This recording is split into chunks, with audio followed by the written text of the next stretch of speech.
मी महाराष्ट्राच्या म्हणत नाही, देशभरातल्या मुख्यमंत्र्यांची पिकनिक स्वित्झर्लंडला सुरू आहे बर्फात. ती संपली काय मुख्यमंत्री मेयरच्या इलेक्शनमध्ये लक्ष घालतील.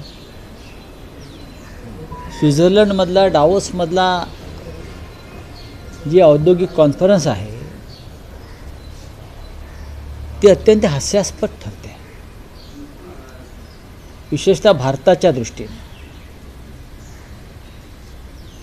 अनेक राज्यांचे मुख्यमंत्री तिकडे जातात आणि तिकडे भेटीगाठी होतात, देशात नाही भेटत एकमेकांना. स्वित्झर्लंडच्या निसर्गरम्य बर्फाळ प्रदेशात हिंदुस्थानचे अनेक मुख्यमंत्री एकमेकांना भेटतात आणि तिथे चर्चा होते.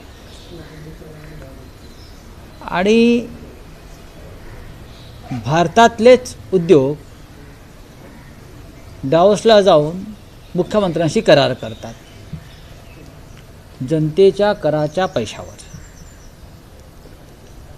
जायला हरकत नाही, पण जो फौजफाटा राज्यातून जातो स्वित्झर्लंडला, पंतप्रधानांनी त्याच्यावर लक्ष ठेवणं गरजेचं आहे की खरंच मध्य प्रदेशमध्ये गुंतवणूक येते आहे का, आंध्रमध्ये गुंतवणूक येते आहे का, इतक्या डावोसला फेऱ्या मारून वर्षानुवर्ष.